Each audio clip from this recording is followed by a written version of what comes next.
এখানে আমরা দেখতে পাচ্ছি একটি খালি টাইমলাইন আছে। এখানে লেখা আছে ড্রাগ ড্রপ মিডিয়া হেয়ার।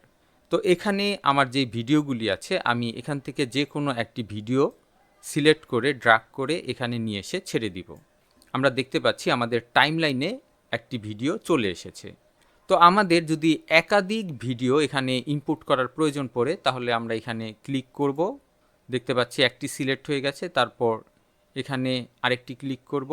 দেখতে পাচ্ছি দুইটি ভিডিও সিলেক্ট হয়ে গেছে। এভাবে আমি যতটি প্রয়োজন ততটি ভিডিও সিলেক্ট করব, তারপর এখানে আমি ড্র্যাগ করে নিয়ে এসে ছেড়ে দিব। আমরা দেখতে পাচ্ছি আমাদের এখানে দুইটি ভিডিও অ্যাড হয়ে গেছে। এরপর আমরা যদি এই ভিডিও থেকে কিছু অংশ কেটে ফেলে দিতে চাই, এখানে যেই কেচির মতো অপশনটি আছে বা কাটার আছে এখানে আমরা ক্লিক করব। আমি দেখতে পাচ্ছি ভিডিওটি দুইটি পার্টে ভাগ হয়ে গেছে। তারপর যতটুকু অংশ আমি কেটে ফেলে দিতে চাই সেখানে আমি আবার টাইম বারটি নিয়ে আসব। তারপর আমি ভিডিওটি সিলেক্ট করে কাটে ক্লিক করব। আমি দেখতে পাচ্ছি ভিডিওটি দুইটি পার্টে ভাগ হয়ে গেছে।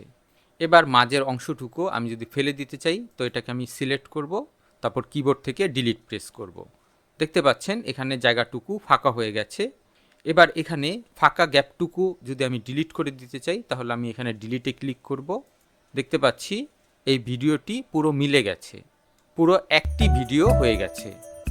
তো এই ভিডিওটি একটি লং ভিডিও। আপনারা যদি পুরো ভিডিওটি দেখতে চান তাহলে আপনারা এই রিলেটেড ভিডিওতে ক্লিক করুন। এছাড়াও আমি কমেন্ট এবং ডেসক্রিপশনে লং ভিডিওর লিঙ্কটি দিয়ে দিচ্ছি।